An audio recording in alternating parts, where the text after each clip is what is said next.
Ya, berkas perkara Verdi Sambo dan koleganya yang terseret pembunuhan Brigadir Joshua kini berada di Kejaksaan Agung. Apakah proses bisa berjalan cepat seperti harapan sejumlah pihak? Kami akan membahasnya bersama Bapak Halius Hussein, mantan Ketua Komisi Kejaksaan dan juga Ketua IPW, Mbak Sugeng Teguh Santoso. Selamat sore, Pak Halius, apa kabar? Selamat sore, alhamdulillah baik. Selamat sore, Pak Sugeng, apa kabar? Selamat sore Mbak Safa dan selamat sore Pak Halius Hussein. Selamat sore Pak Sugeng.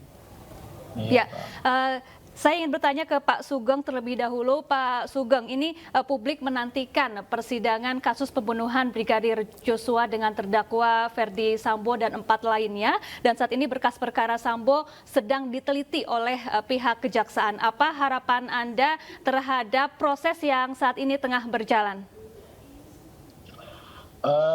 Saya mengingatkan ya mengenai pembuktian konstruksi pembuktian pasal pembunuhan berencananya ya. Itu mohon dilakukan perkuatan di sana pembunuhan berencana. Kalau terkait pasal 338 itu menurut saya tidak terlalu masalah ya. Kemudian juga obstruction of justice-nya juga menurut saya sudah jelas. Itu Mbak Safa, jadi mengingatkan agar konstruksi pembuktian pasal pembunuhan berencananya saja ketika nanti dibawa ke persidangan. Karena yang menjadi tugas penuntutan perkara ini kan akhirnya bebannya ada pada pihak kejaksaan. Baik Pak Halius Hussein, berkas perkara Sambo sudah kembali diserahkan oleh polisi ke kejaksaan. Saat ini berkas perkara sedang diteliti. Lalu bagaimana jika seandainya berkas perkara dinyatakan atau kembali dinyatakan tidak lengkap oleh kejaksaan? Saya kira itu menjadi wewenang dari kejaksaan, jaksa peneliti ya, untuk menentukan apakah perkara itu sudah layak untuk diterima dengan P21 untuk diajukan ke persidangan. Nah, ini tentu ada pertimbangan, ada penelitian yang dilakukan oleh jaksa peneliti secara menyeluruh gitu. Karena sebagaimana Pak Sugeng tadi katakan, setelah perkara itu dinyatakan lengkap, itu seluruhnya menjadi tanggung jawab kejaksaan, jaksa untuk membuktikan bahwa berkas perkara itu layak dan terdakwa yang diajukan ke persidangan itu benar-benar orang yang tepat untuk dituduh melakukan satu perbuatan sesuai dengan pasal yang ada di dalam berkas perkara. Jadi saya kira kalau ada pengembalian, ya saya kira tentu sudah melalui suatu pertimbangan yang sangat cermat dari jaksa yang bersangkutan. Baik, jadi kalaupun seandainya dikembalikan masih tetap bisa diperbaiki ya untuk diserahkan kembali ke kejaksaan, Pak Halius? Ya bisa, itu sampai jaksa merasa mantap bahwa berkas perkara itu memang sudah layak dan cukup alat bukti untuk mengajukan si terdakwa ke persidangan. Oleh karena itu memang jaksa peneliti harus, apalagi dengan perkara ini harus benar-benar hati-hati, benar-benar mempertimbangkan secara menyeluruh bagaimana berkas perkara itu yang saya katakan tadi layak untuk diajukan sebagai berkas perkara ke persidangan. Ya, Pak Halius, ada potensi 2 perkara Verdi Sambo akan disatukan, yakni terkait pembunuhan berencana dan juga perintangan penyidikan. Kemudian nantinya apa perbedaannya dalam proses penuntutan atau jalannya pengadilan persidangan nanti jika 2 perkara tersebut disatukan? Azas penyatuan perkara, examen law, adalah satu azas yang dibuat oleh para ahli pidana untuk bagaimana satu perkara itu bisa dengan digabungkan untuk bisa memudahkan untuk memudahkan penyidangannya, pembuktiannya dengan tidak mengenyampingkan bahwa akan terjadi sesuatu kecederaan dari dakwaan jaksa. Nah, saya melihat, saya tadi mendengar Pak Muzakir, Profesor Muzakir, bisa saja ada perkiraan ini akan menyebabkan terjadinya hukuman terhadap Sambo akan berkurang. Saya kira tidak begitu, tidak semudah itu, karena antara pembunuhan berencana dan obstruction justice itu adalah satu rangkaian perbuatan. Saya kira ini tepat bila mana berkas ini disatukan, sehingga antara dua perbuatan penghalangan dan perbuatan perencanaan pembunuhan itu dalam satu rangkaian pemeriksaan di persidangan. Jadi kalau menurut saya ini satu hal yang patut dilakukan oleh jaksa untuk menggabungkan perkara ini. Dan saya tidak pernah merasa bahwa ini akan terjadi, terdakwa Sambo akan bisa dihukum dengan obstruction. Itu soal yang tidak masuk akal gitu. Karena apa? Kita mengikuti perkembangan penyidikannya, kita mengikuti dari awal, ini jelas bahwa intelektual dader daripada peristiwa pidana ini sudah nyata gitu. Baik, Ya. baik Pak Sugeng, bagaimana tanggapan Anda jika dua perkara Verdi Sambo, yakni perintangan penyidikan dan juga pembunuhan berencana, disatukan? Itu adalah kewenangan kejaksaan ya untuk menyatukan, itu pertama.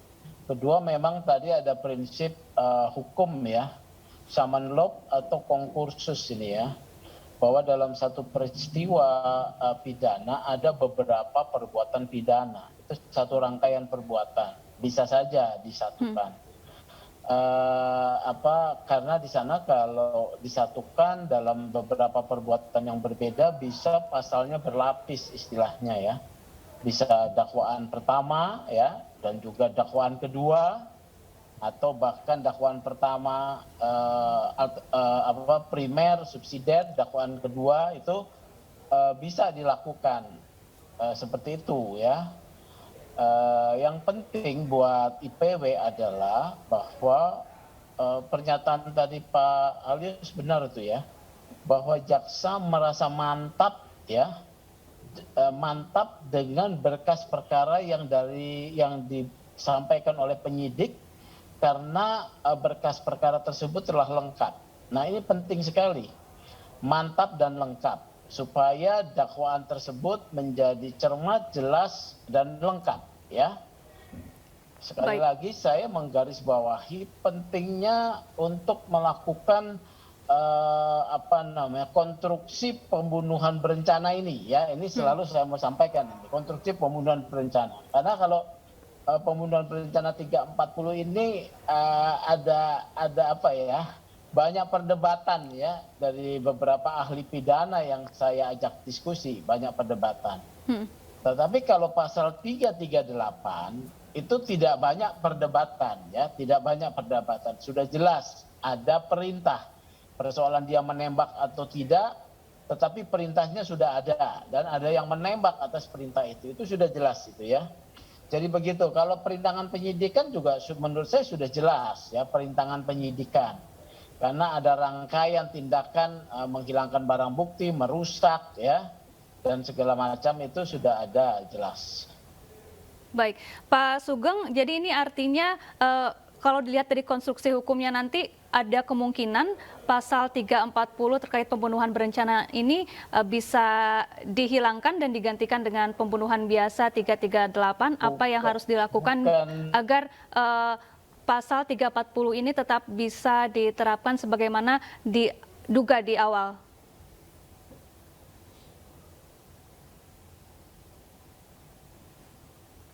Pak Sugeng? Dengan pembunuhan berencana. Nah, di sini pembunuhan berencana kalau pembuktiannya lemah, bisa bebas itu si tersangka, bebas dari tuntutan atau dakwaan pembunuhan berencana seperti itu, Mbak. Ya, jangan sampai itu lepas atau bebas gitu ya. Maksud saya perkuatan pembuktiannya seperti itu. Baik, Pak Halius, mungkin Anda ingin menambahkan dari pernyataan Pak Sugeng terkait konstruksi hukum pasal 340 pembunuhan berencana yang dimungkinkan bisa saja dihilangkan nantinya. Saya tidak yakin ya. Di persidangan bisa 340-nya hilang. Karena konstruksi daripada peristiwa pembunuhan ini adalah konstruksi yang luar biasa gitu. Bagaimana seorang katakan prajurit lah gitu, bisa nembak orang gitu di hadapan pimpinannya gitu. Nggak masuk di akal kalau ini adalah satu perbuatan pembunuhan biasa. Tidak mungkin itu terjadi. Dan ini tidak gampang bagi orang-orang yang diajukan sebagai saksi kah, sebagai terdakwa kah ke persidangan untuk bisa dengan mudah berkelit. Karena konstruksi keseluruhan dari peristiwa pidana ini sudah jelas. Dari Magelang ke Duren 3, di Duren 3 eksekusinya juga jelas. Dan tidak berdiri sendiri. Ada beberapa orang yang terlibat dalam pembunuhan itu. Bagaimana itu tidak direncanakan? Apakah bisa seorang anak buah menembak seorang temannya di hadapan pimpinannya? Ada apa? Ini pertanyaan-pertanyaan seperti ini tidak gampang orang-orang yang tersangkut dalam peristiwa pidana ini untuk berkelit dari pertanyaan jaksa, pertanyaan hakim nantinya. Jadi Pak Sugeng, saya sangat yakin tidak akan lepas dari 340 kecuali ada hal-hal yang di luar jangkauan nalar kita. Tapi secara teori hukum dan secara praktik hukum ini tidak bisa berkelit. Ya, kecuali terdakwanya satu orang. Gitu. Baik, Pak Sugeng, ini kira-kira apa yang membuat proses ini terkesan cukup lama karena publik hingga saat ini terus menantikan Verdi Sambo dibawa ke meja hijau. Apalagi ada pihak yang menyebut Verdi Sambo diduga memiliki kepercayaan diri yang tinggi karena diduga dilindungi oleh kakak atau adik asuh di Polri. Tanggapan Anda, Pak Sugeng? Kasus ini tidak lama ya, ini kasus yang berjalan menurut saya normal bahkan cepat ya. Harus diapresiasi tim sus bekerja dengan kerjasama dengan jaksa sejak awal penyidikan ya dari Kejaksaan Agung. Ini kasus yang berjalan on the track, tidak lambat.